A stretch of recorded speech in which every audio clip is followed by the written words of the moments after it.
We are talking about the movie EPIDEMIC, which is kind of marketed like a zombie film, but it really isn't. This is a kind of a viral outbreak movie, and it's a bit of a bizarre one because it really doesn't focus on the virus outbreak much at all. It actually focuses more on family drama. But let's kind of rewind a little bit and tell the plot here. So this focuses primarily on this kind of group of sort of 30-somethings. That's one of their kind of members is having a party, and we have a few kind of friends come around and kind of celebrate this kind of girls' party. And one of them happens to find this kind of like secret compartment within the basement of her building, and somehow gets affected with some kind of virus, which inevitably she brings to this party and kind of gives it to all her friends, who then go through a variety of different kind of flesh-eating style kind of like ultimately kind of infections. So it seems to affect people in different ways. Some people seem to be instantly affected, others seem to be, it takes a little longer. Why you may get confused with the zombies is that people, while they are affected, have visions of kind of zombies. Although it doesn't really make a lot of sense, because we see these visions happening where people aren't looking, so it's meant to be for the us as a viewer's benefit. But if they're not really there, and their visions are happening behind someone, it doesn't make sense. If that makes there you go. So so ultimately this party's affected, and the kind of the main girl has this kind of estranged father that kind of tries to kind of like ultimately rescue her. So that is the story, and I've probably made it sound more of like a strong narrative than it actually is, because ultimately this movie is, you can sum up in a couple of words: a bunch of people get infected by a virus. The end. Because that's it. Because there really isn't much narrative outside of that. It's just a couple of people get infected. It's hardly an epidemic. I think we see 5, 6 people get infected, and that's it. So I would hardly call it an epidemic. So it's a little bit bizarre, really. It's a strange mix of kind of horror and drama.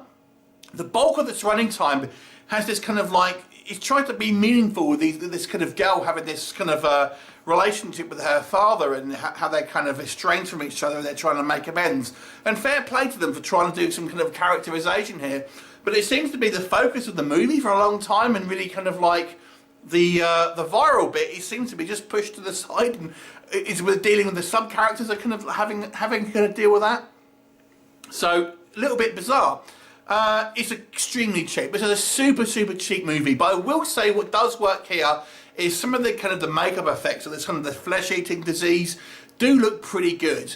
I feel the movie does a decision to have these kind of like these visions, these hallucinations, maybe stand still and kind of look a little bit kind of like redundant after a while. So we have this woman, she sees her boyfriend who's been affected, and his face is all kind of mashed up. But the camera lingers on him a little bit too long, and the shock value's gone now because he looks like a guy in makeup. Things like that. So the camera needed to kind of like pull away a few times.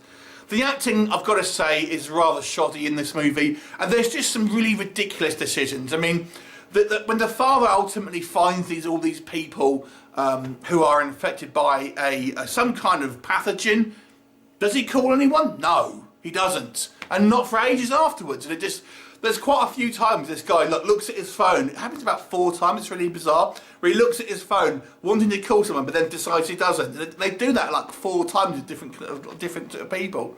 I don't know why they're obsessed with doing that. But yeah, it's just strange decisions that really just don't seem kind of like any kind of real person would actually do. There's no real reason why he wouldn't try and get help. Instead, he kind of like tries to just stick his daughter in a room, and that's it. That's your kind of movie.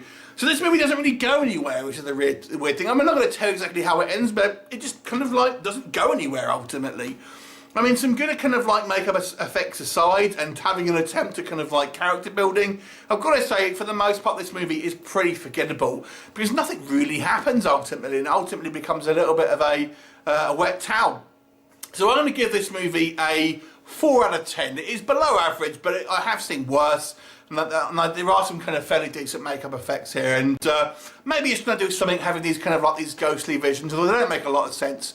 So 4 out of 10 for me. Have you seen it? What did you think of it? Leave me a comment, and I shall look forward to seeing you next time. Bye for now.